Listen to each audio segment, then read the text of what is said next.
12절까지 말씀 보겠습니다. 베드로전서 3장 8절로 12절까지.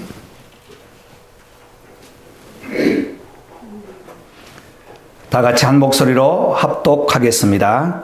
마지막으로 말하노니 너희가 다 마음을 같이하여 동정하며 형제를 사랑하며 불쌍히 여기며 겸손하며 악을 악으로 욕을 욕으로 갚지 말고 도리어 복을 빌라. 이를 위하여 너희가 부르심을 받았으니 이는 복을 이어가게 하려 하심이라. 그러므로 생명을 사랑하고 좋은 날 보기를 원하는 자는 혀를 금하여 악한 말을 그치며 그 입술로 거짓을 말하지 말고 악에서 떠나 선을 행하고 화평을 구하며 그것을 따르라. 주의 눈은 의인을 향하시고 그의 귀는 의인의 간구에 기울이시되 주의 얼굴은 악행하는 자들을 대하시느니라. 아멘. 예. 오늘은 베드로전서 6번째 설교입니다. 예수님의 수제자였던 베드로가 이제 복음을 받고 땅끝까지 나가서 복음을 증거하게 되었습니다. 아마 이 편지를 쓸 때는 로마에서 복음을 증거할 때가 아닌가 싶은데요. 사도행전을 보면 사도행전 이제 11장부터는 베드로의 그 내력이 나오지 않습니다. 어디에 갔는지. 나중에 역사학자에 의해서 베드로는 로마에서 거꾸로 달려 십자가에 죽었다. 주님께서 나를 위하여 십자가에 죽으셨는데 내가 어떻게 바르게 달려 죽겠는가. 나는 거꾸로 죽겠다. 이렇게 죽었다고 합니다. 그동안 1장 1절부터 보면 흩어진 나그네. 이 나그네는 홈레스가 아니라 갈 곳 있는 분들인데 믿음으로 살려고 흩어져 있다. 이들에게 고난 중에 있는 성도들에게 소망을 주기 위한 책이다. 그리고 이 영광은 오직 하나님께 돌린다 하는 내용을 1장에서 우리가 보았습니다. 2장에서는 우리가 예수를 힘입어서 우리가 나가자. 예수를 힘입어서 나가자. 그리고 말씀 따라 살아가자 하는 말씀을 2장에 하면서 이 말씀 따라 살아가는데 가장 큰 위로와 격려가 되는 사람이 누군가? 3장 1절부터 7절까지 바로 가정에서 부부다 하는 말씀을 전했습니다. 그래서 지난주 수요일은 가정에서 남편과 아내, 남편은 아내를 사랑할 때에 연약한 그릇으로 알아 사랑하고 아내는 남편을 순종할 때에 상하격으로 순종하는 것이 아니라 존중하자. 그래서 남편 길을 살려주자. 아내를 연약하게 안아주자 하는 말씀으로 지난주에 말씀드렸습니다. 자, 이 부부가 합해서 이제 다시 돌아보아야 될 대상은 이웃이라는 겁니다. 오늘 8절부터 12절까지는 이웃을 향해서 어떻게 살아야 하는가. 우리가 성경을 여기저기도 볼 수 있고 제목 따라 볼 수 있지만 차례차례 보니까 또 새롭게 보입니다. 저도 강의를 하면서 준비해 보니까 베드로가 기록을 할 때 이런 마음으로 기록했구나. 그냥 뭐 성령의 은혜를 받아가지고 손에 걸린 대로 쓴 게 아니고 받는 독자들이 당시에 어떤 상황이었는지 확실하게 보고 그분들이 받을 때에 이해하기 쉽도록 마음에 감동을 주는 성령의 감동하심으로 기록되었다는 것을 보게 되었습니다. 우리가 이웃을 향해서 살아야 합니다. 부부가 아무리 사랑한다 할지라도 부부 둘만 살 수 없어요. 물론 외딴 섬에서 아무도 없다면 살아가야 하지만 우리는 이웃과 함께 서로 협력하면서 사는데 이웃들에게는 어떻게 살아야 하는가 오늘 보면 저는 이 본문을 전체 보아서 축복의 통로가 됩시다 하는 제목으로 잡아보았습니다. 우리를 통해서 이웃이 복을 받았으면 좋겠어요. 우리를 통해서 너를 포함된 나 외에는 다 이웃이잖아요. 나를 통해서 아내가 복을 받고 아내를 통해서 남편이 복을 받고 남편과 아내를 통해서 제3자 주변에 있는 사람이 복을 받았으면 좋겠다 해서 축복의 통로라는 제목을 잡아보았습니다. 고백합시다. 축복의 통로가 됩시다. 축복의 통로가 됩시다. 축복 한번 하시죠. 축복의 통로가 되겠습니다.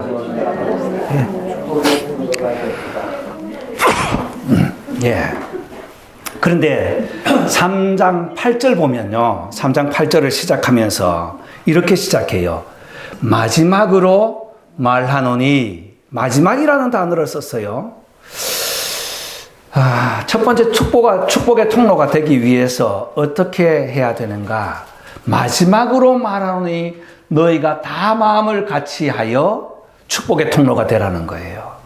그래서 축복의 통로는 마음을 같이하여 이웃을 돌볼 때 축복의 통로가 된다는 말입니다.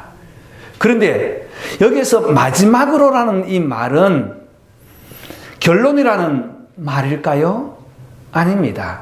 아무리 베드로가 어부 출신이고 또 배우지 못했다 할지라도 당시에는 글을 쓸 때는요, 성경에 글을 쓸 때도 마찬가지고 3단 논법이 정확했습니다.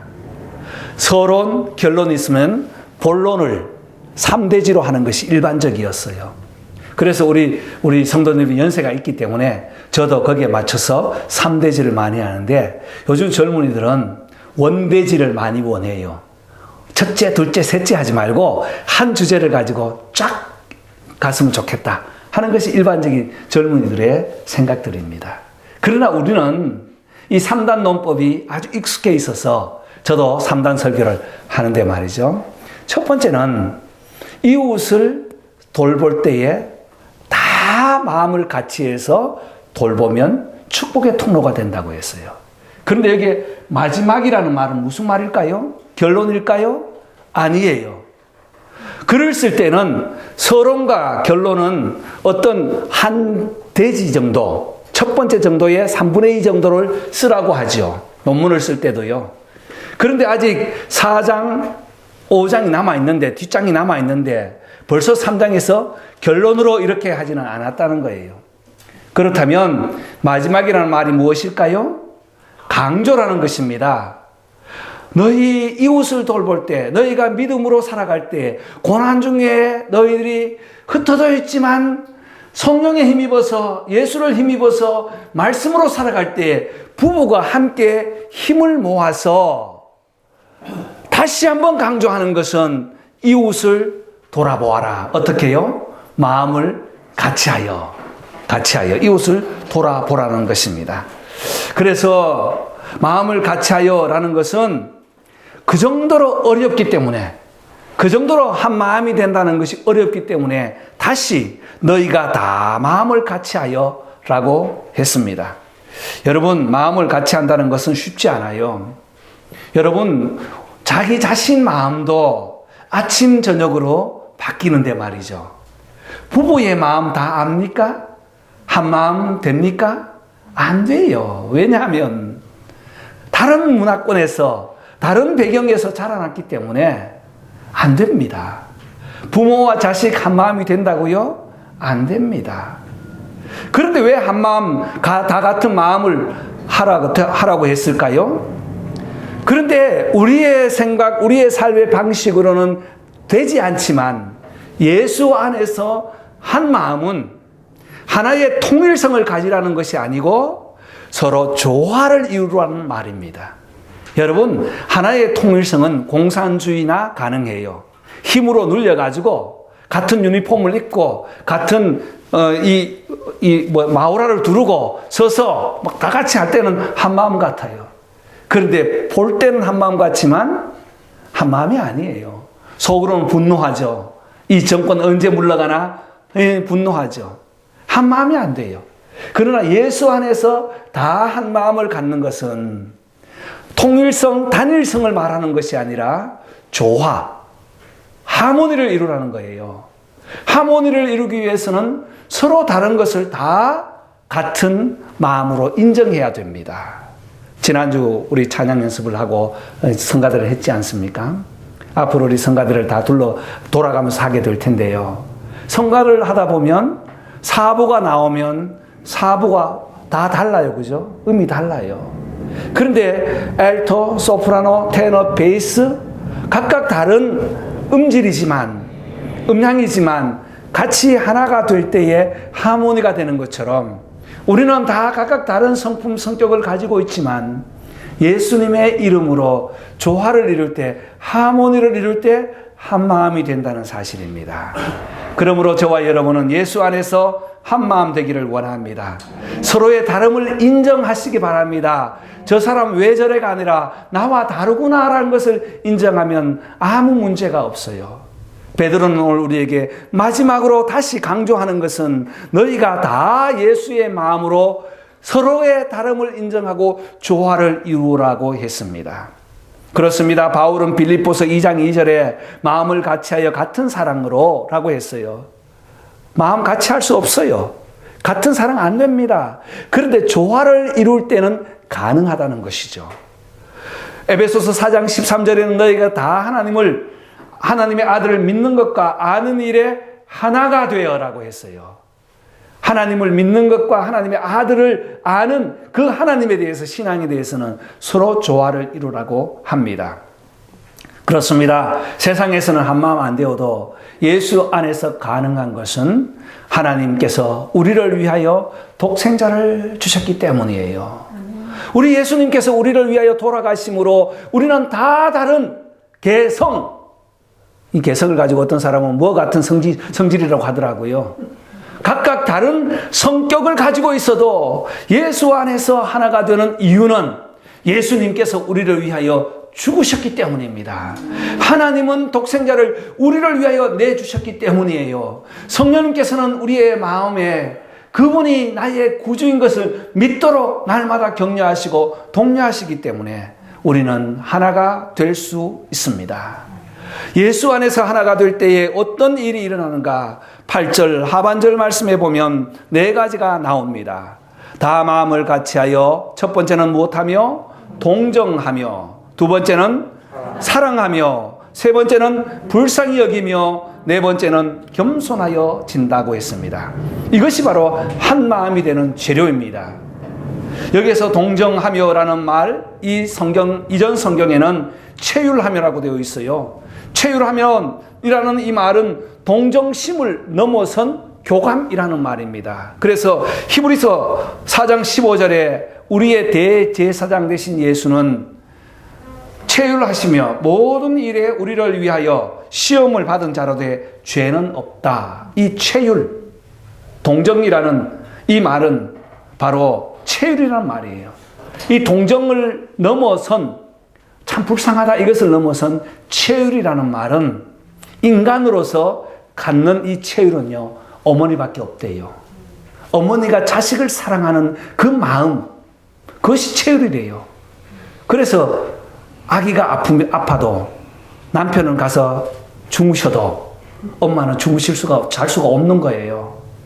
너무너무 열이 나면 뭐라고 합니까? 하나님, 이 아기의 아픔을 나에게 주십시오라고 기도하지요. 이 마음, 그의 고통을 내가 가져오는 마음, 이것이 바로 동정이고 체휼이라는 거예요. 그리고 형제를 사랑하며, 이 사랑은 펠로십, 즉 친구의 우정, 남녀의 사랑을 초월한 예수님의 보혈에 그 여기는 긍휼한 마음이 생겨날 때에 우리가 주변을 돌아보는, 이웃을 돌아보는 계기가 되는 것입니다. 그렇습니다. 베드로는 이렇게 고백합니다. 베드로전서 5장 6절에 가서 보면 제자들의 발을 씻기던 우리 주님의 그 따뜻한 만져주심을 생각하면서 하나님의 능하신 손 아래서 겸손하면 때가 되면 너희를 높이시겠다고 약속하셨다. 베드로는 이렇게 고백합니다. 여러분, 우리 모두는 이웃들에게 축복의 통로가 되기를 원합니다. 무엇으로? 이웃을 돌아봄으로. 그 긍휼함을 내가 가지고, 불쌍함을 내가 가지고, 사랑하는 마음을 내가 가지고, 겸손한 자세로서 이웃을 바라볼 때에 나 된 것은 하나님의 은혜라는 고백이 우리에게 절로 나올 때에 우리는 이웃을 향한 축복의 통로가 되는 줄 믿습니다. 두 번째 축복의 통로는 9절 말씀입니다. 9절 같이 다시 한번 읽겠습니다. 악을 악으로 욕을 욕으로 갚지 말고 도리어 복을 빌라. 이를 위하여 너희가 부르심을 받았으니 이는 복을 이어받게 하려 하심이라. 아멘. 축복의 통로는요, 복을 유업으로 간직하고 이어갑니다. 한번 그것을 로또처럼 맞았다고 그것 들고 휘청망청 하는 것이 아니고요. 축복의 통로, 유업으로 이어갑니다. 베드로가 이 편지를 쓸 때는 참 어려운 시기였어요. 제가 서론할 때 말씀드렸죠. 로마의 도시가 4분의 1 정도가 타버렸어요. 네로 황제는 이 화재 주범을 기독교인들에게 전가시켜가지고 핍박하기 시작했습니다. 이러한 때에 역사학자는 베드로가 로마에서 복음을 전하였고 이 편지를 받는 사람은 소아시아 지역에, 아시아 지역에, 본도와 아시아 지역에 있는 사람들에게 편지를 보냈단 말이에요. 베드로가 체험하는 그 체험은 몸소 정말 어려운 체험을 했을 거예요. 당시에 살기 위해서는 생활을 넘어서 생존의 문제가 달려있다고 했습니다. 왜냐하면 물건 하나 사려고 해도 길드 조합을 만들어서 조합원들에게는 물건을 팔고 또 저렴한 가격으로 주는데 그 조합원이 안 되면 물건 사기가 참 힘들어요. 요즘 뭐 코스코나 이거 멤버십 하는 거 있잖아요. 멤버십도 같은 제도가 이때 당시에 이미 로마에는 있었어요. 그런데 이 조합원이 되기 위해서는 선서를 해야 됩니다. 나는 황제를 나의 신으로 섬기겠습니다라는 서약을 해야 돼요. 여러분, 예수 믿으면서 이 서약 한다는 것은 신앙의 양심이 허락하지 않고, 허락을 하지 않고 예수를 믿으려니 살아가기가 너무나 힘든 것입니다. 하루아침에 직장 생활의 터전을 다 잃어버리고요. 장사해서 이윤을 남기려고 장사를 하다 보면 물건을 떼어오는 것이 파는 것보다 더 비싼데 장사가 되겠습니까? 이럭저럭 소매상으로 팔았다 해도 그것이 들통나면 다 빼앗겨버립니다. 이러한 때에 요즘 같으면 고소하세요 그렇게 말할 수 있지만 고소할 데가 없어요. 다 같은 사람들이에요. 고소를 한다 해도 이길 수가 없어요. 이런 상황에서 축복의 통로가 되는 것은 너무나 어렵습니다. 그래서 예수님께서 말씀하신 것처럼 눈은 눈으로 이는 이로 갚으라 하는 말을 너희가 들었으나 나는 너희에게 이르노니 악한 자를 대적지 말라 하는 마태복음 5장 38절을 베드로는 생생하게 기억하고 이 말씀을 9절에서 인용하는 겁니다. 율법에서는 뭐라고 합니까? 눈은 눈으로, 이는 이로. 이것을 오해하는 사람들이 참 많아요. 그래, 네가 나에게 눈을 찔렀지, 나도 너에게 가서 눈을 찌르겠다. 이렇게 오해하면 안 됩니다. 율법을 그렇게 준 것은요, 최대 더 이상은 하지 말라는 거예요. 상해 보복죄를 막기 위해 가지고 상해 보복법이 바로 이는 이, 눈은 눈이었어요. 너희가 보복을 하되 너희가 받은 것 이상으로 절대 해서는 안 된다. 오른밤을 때리면 왼밤을 때려야지 오른밤 한 대 맞았다고 오른밤 왼밤 연타로 때리고 가서 발로 차서는 안 된다. 그런 의미예요. 그런데 베드로는 뭐라고 합니까? 악을 악으로 욕을 욕으로 갚지 말고 도리어 무엇하라고요? 복을 빌으라고 했어요. 축복의 통로로 유업을 이어받게 하려 함이라. 여러분, 우리는 이 자연스럽게 신앙생활을 하지만 지금도 세계에는 이 신앙 지키기 위해서 목숨을 건 사람들 많이 있습니다. 지금도 순교의 소식들이 전해지고 있어요. 모슬렘 국가에는 아예 우리 이 라이센스처럼 주민등록증, 드라이브 라이센스가 나오면 거기에 종교가 나오잖아요. 모슬렘은 M, 크리스찬은 C로 나옵니다. 그래서 결혼하면 가장 먼저 모슬렘들이 하는 것이 무엇입니까? 그것을 가져가가지고 C를 M으로 바꿔버려요. 그런데 문제는 내가 모슬렘이었어요. 그런데 M을 C로 바꾸러 가면 바꿔주지 않는 겁니다. 고소 안 됩니다. 그렇게 억울한 시대에 살아가고 있다는 사실입니다. 그런데 이 사람들에게 복을 빌으라고요? 그래도 오늘 말씀에는 복을 빌라고 했습니다. 왜냐하면 이는 복을 유업으로 받게 하려 하심이라. 다시 말해서 우리에게 억울한 일 당해도, 무심한 일 당해도, 정말 이를 가는 그러한 분노를 가지고 있는 일을 당해도 그를 위해서 어떻게 하자고요? 복을 빌라고 했습니다. 그래서 축복하는 인생 되기를 원합니다. 우리 삶에서 일어나는 모든 일들 우리의 입술에서 축복합니다 하는 말이 많았으면 좋겠어요. 축복합니다. 축복합니다. 축복합니다. 예, 축복합니다로 복을 이어갑시다.